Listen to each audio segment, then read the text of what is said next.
Hello. Hi. This is a very quick live stream. I'm talking about this Tau Barracuda model. I use it for 15mm sci-fi gaming rather than the 40k use that it's modelled for.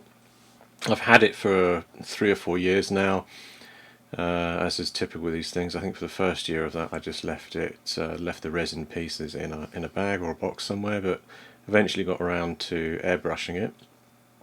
I airbrushed it for sort of tabletop standard, really. I wanted to get it into a game. It's gone to a few shows with me where I've used it for the Grunts 15mm sci-fi rules, and it's been an objective, or it's been a dropship, or one thing or another on the table during the game. So I just was going to go and talk through it, really, just make this a short live broadcast where it's an overview of the model, sort of a review of how it's been made, the different components of it, and a kind of walk around. So a walk around Tau Barracuda is probably what I should have called the video, but here we go. I'll get this thing out of the way so I can talk through it, and hopefully the sound and everything is recording okay. I can see the sounds going up okay, I think. So, oh, by the way, this is a live broadcast. That's why I'm always worried the sound isn't going to be working, because notoriously I did one of these the other week and there was no sound, so I sat here for half an hour, and unless you were a lip reader you wouldn't have been able to understand what was going on about. So here we go. This is the Tau Barracuda. I'm going to pull out a little bit so you can see the size of it generally. There's my hand going in beside, so it's not a massive model for 40k. I guess it's about the same size as most of their sort of tank vehicles, and considering it's a resin model from Forge World, and you can still buy them from Forge World, and by the way they're 80 UK pounds currently. I know I paid about £60 for this when I bought mine a few years ago, but inflation and all that, it's gone up. But mind you, for those people outside of the UK, the pound has been devalued recently due to Brexit, so opportunities for people to buy it. But it is still a lot of money to spend on a model for a game, really, unless you're really into your game. So I'll talk through what I did. I've got a zoom lens on this camera, so actually things look better when I'm a bit further into it anyway. So it generally comes as one large long single piece hull. The wing sections are also one piece in terms of one resin section. In fact, there's very little that comes as a separate piece. It's quite a large resin one piece. There's this gun on the front, and I believe the latest version that they sell on the website has 3 options for weapons. There's like a chain gun, and there's another. I don't know the weapons actually in 40k, but there's a sort of a plasma or something, and then there's this one. I don't know what they call that, a big autocannon. And so that's a separate piece which you sort of glue in there. The other separate piece are these 2 sort of gun mounts on the side that have a chain gun in there. They do move. This one's not moving as well as it could do, but yeah, they do move around in there. And what you do is this section is in 2 pieces that you glue together.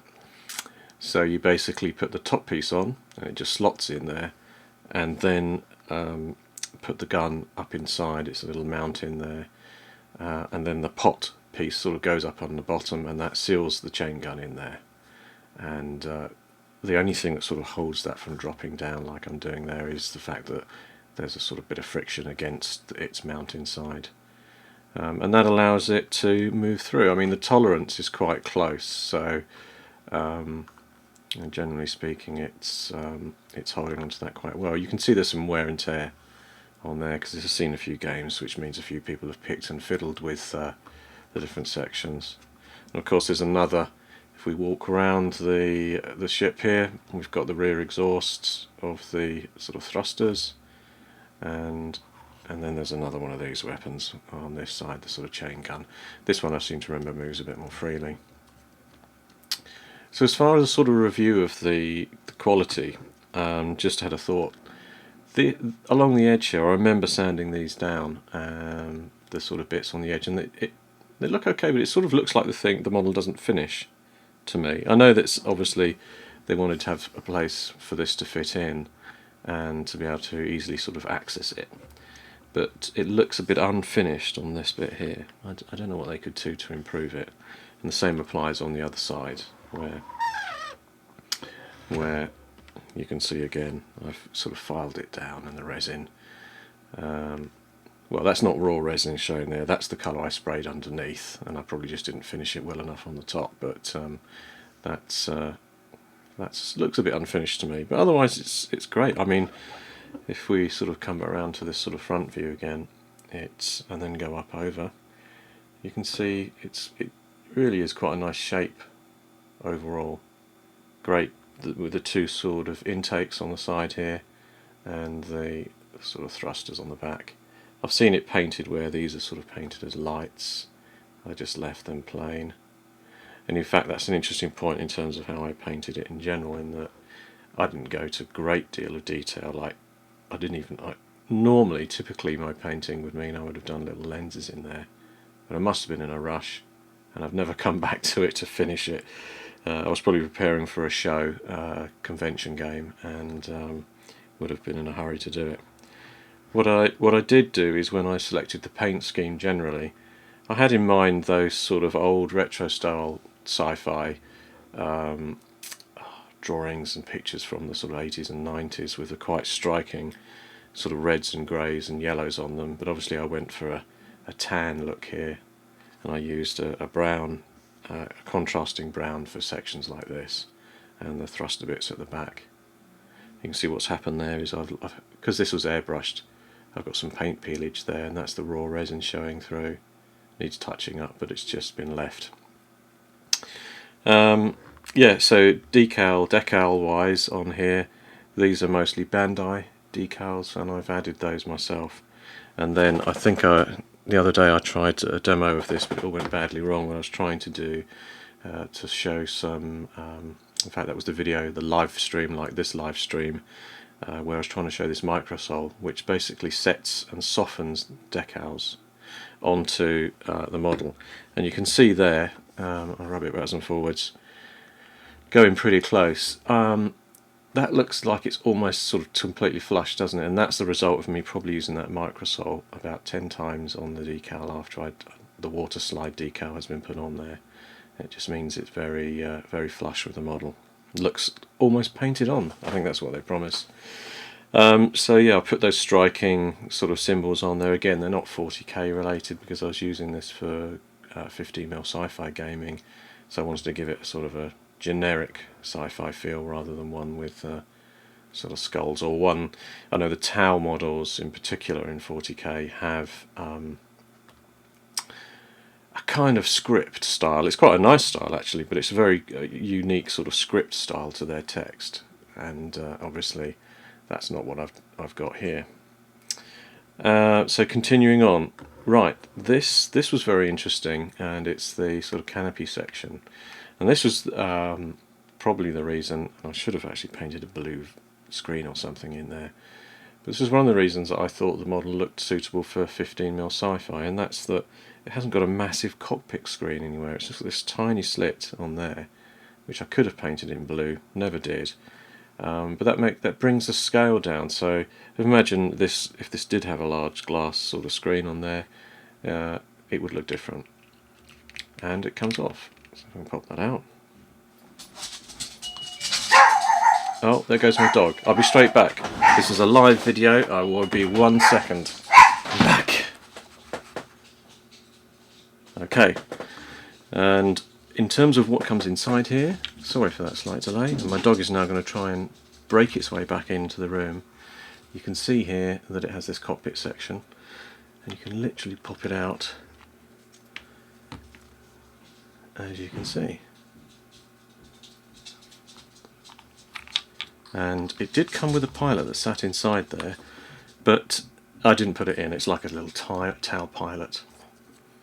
Underneath it's blue, because I airbrushed it blue, and I did no detail on there at all, so it's basically just your very very basic view in terms of a couple of glue in components for the feet. Oh, and that reminds me actually, there was another section here, and if I try and get that into the camera,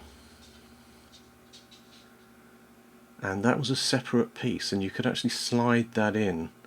So not very practical, because up inside it had like a small sort of space for putting, I don't know what you put in there, but it was like a fun, almost like a toy-like component, and you could slide it in and out. So I glued it in. And I think it's kind of a bay where you're going to have some people coming out. Maybe a drop section or something, I don't know. Drones? Actually, yeah, the Tau have drones, so maybe it was something where the little drones were meant to come out. But yes, I just did it in a very basic blue, and the idea was that it's hardly ever seen, so I'm not going to do any detailing on any of those sections. I just left it basic, and again I was in a hurry at the time, I think.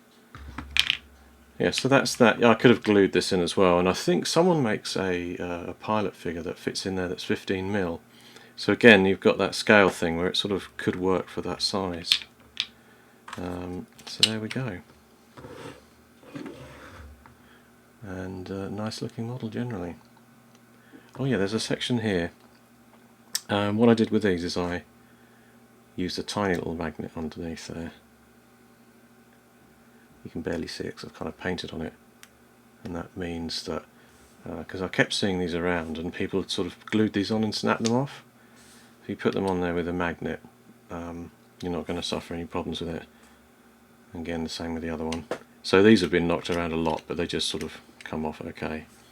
Masking wise, I used my airbrush and masking tape to mask off these sections after I painted them in red. So yes, what I was going to do actually was just put some 15mm scale models beside it. So this is a GZG, I don't think it's called a Roach, I don't know, it's a dropship type thing, VTOL. And on the back there you can see it has a little section where the 15mm grunts models can come charging out, and that just gives you a general view of what it looks like side by side. Okay. Right. Do I find myself a 15mm model somewhere? Yes, I've got a tray over here. And what we've got here is, I believe that's a Kurasan model. And also we've got some smaller guys. Now these are older GZG that I'm pulling out now. And you can just see where they sit alongside that as a model. It gives you a sort of general view of scaling, and I think it sort of works in terms of that cockpit and how everything runs. So there you go. I just want to cut this one short and sweet, so I'll finish it there. And what I will do is I'll take the zoom lens off the camera and just give you a sort of a tabletop down view of these things as well. So there you go. You can see the scale again, putting my hand in to give you an idea of the sizing. Tau Barracuda is the model, and I think it's great for 15mm sci-fi. Oh yeah, coming back very briefly on the painting, after I airbrushed the different sections which I'd masked off, and you can see some errors there. You can see my masking tape made a very square edge to what's around section.